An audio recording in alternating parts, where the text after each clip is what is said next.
Mendoza in trouble. It's out. Touchdown. Wow. Omar Cooper. Unbelievable. Give him the Heisman Trophy now. So good. Joe Klatt, weekly appearance. Awesome game. Oh, my God. Great call from Gus. Here's my take on Indiana, Joel. Tell me if I'm wrong. It feels like they are either blasting teams, or when I saw that catch and the way that game ended, it felt a little, and I know this is not like super intellectual analysis, a little bit of like Team of Destiny. The way Cignetti talks, that specific play, honestly, Gus's call, I'm like, hold on, is this team actually the best in the country? Well, from a resume perspective, you can make that argument. Think of the 3 road victories that they've had this year: Oregon, Iowa, and now Penn State. I know Penn State's record is not going to impress anybody, and particularly anybody from the SEC, but that was a good football team that played their best defensive game of the season on Saturday. You know, I could certainly see that about Indiana. I think that what I find so fascinating is that they just have this.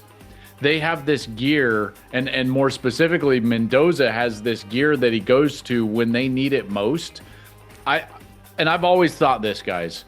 Great players at any level in any sport are great, not because of what you do like on a day in and day out basis, although that has something to do with it. It's that when greatness is required, you're at your best and you can deliver.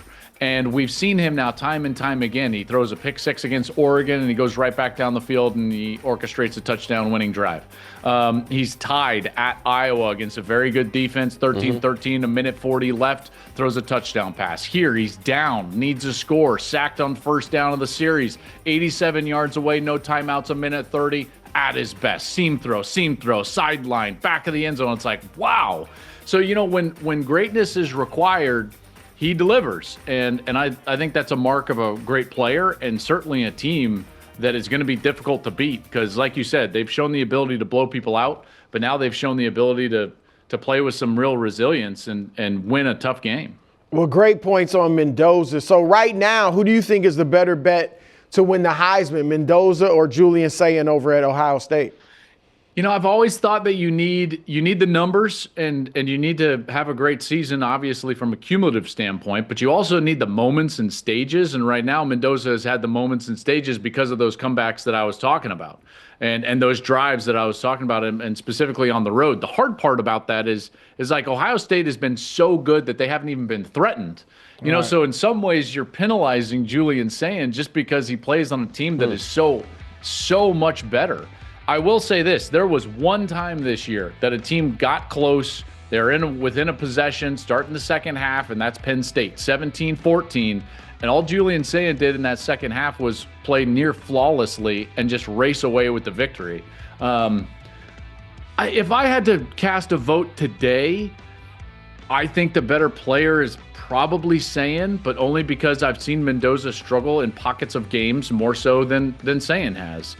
But man, that's a really tough distinction, in particular with the clutch moments that we've seen from Mendoza during the course of the year. Those two, at least for right now, are my far and away top 2 in the Heisman Trophy, and we could see them play against each other the day before the Heisman votes are supposed to be cast. So it's like, hey man, we might be able to just put this on the field and say winner walks home with the trophy. Before we move on, I want to ask you a little inside broadcasting thing. Can you take us in? Can you take us into the booth when Gus is making that call? Because you and I have. I remember when you and I first got to know each other, we talked about Gus and his spotter and those moments, and this was an all-time Gus moment. Can you take us into that? So, yes, I can tell you right now, when he goes to 10. All I think about is like, shut up and don't ruin it. It's like, I am not going to help anything in that moment. So like, I understand my role in my job at that moment, which is don't say anything until at a minimum there is a replay up. But listen, I love this sport as much as anybody. And I draw enjoyment and joy from experiencing the sport at a high level with a call like that. So I got to be honest, Nick, I turn into a fan. And the hair on the back of my neck raises up when I'm hearing him make these calls. And from our vantage point, you have to understand now, from our vantage point at the 50, looking down and left from the broadcast booth, when he jumps up and like makes the catch, I'm like, he's not in. I'm like, that's not a catch. And the official throws his hands up, and I'm like, come on. Like, let's get a replay. Now, Gus has to do what he's got to do, and I'm certainly excited. But that's why the first thing that I even said in the entire sequence, we get to a replay, and I just said, is his foot in? Because I thought there was no chance that his foot was down. Based on my angle, it looks like he hit his head on the crossbar. And so I'm watching with you, America, as we're watching the slow-mo of the foot coming down, and then his right foot hovers as if he's doing like some sort of like one of those like dances, and then boom, left foot hits down, and I'm like, ha! Yeah. Oh. I was in my office with my 12-year-old daughter playing Fortnite with her on one screen with the football game, with sound on the football game on the other. But she's watching the Fortnite. I'm watching the game. And she says to me, is he okay? Because she didn't know. She just heard. She thought something terrible had happened. It was unbelievable. You don't know. You don't know at that point. Time for our weekly Arch Manning check-in. Man. Does Texas, first of all, you give them a real shot to upset Georgia, and if they don't, are their playoff hopes realistically extinguished? Good two-part question. I'd like to think that they're playing better and they're talented enough to go in there and make some noise at Georgia. But here's the problem. There is no evidence that they have put together a game at any point this year that is even close to the game that will be required in order to win against Georgia. So it would just be total faith, belief in something unseen to feel like Texas is going to go in there and do that. The teams that have played well against Georgia have gotten extraordinary quarterback performances. Think about what Joey Aguilar did in that Tennessee game earlier in the year, what Ty Simpson did in particular in the first half. We haven't seen that from Texas at any point. And so, to think that they're all of a sudden going to turn into a version of their team that we have not seen at all at any point this year is probably a little far-fetched. Now, if they do lose this game, I do still think that the committee is paving a path for them to get into this playoff even as a 9-3 because of the A&M game at the end of the year. That A&M team would be in the top 3 at that point, and depending on what happens around them, does OU fall off? They're going to get in over any secondary ACC team. Yep. In my estimation, they would be getting in over a Utah that would be 10-2. So, like, if you actually look at the rankings and you see where teams are going to fall and who could be 10-2, I think that there is a path, maybe not 100%, but there is a path for Texas to be a 9-3 and still be included in the playoff. So Joe, we see the rankings right there. They just came out. What is your biggest takeaway from the rankings?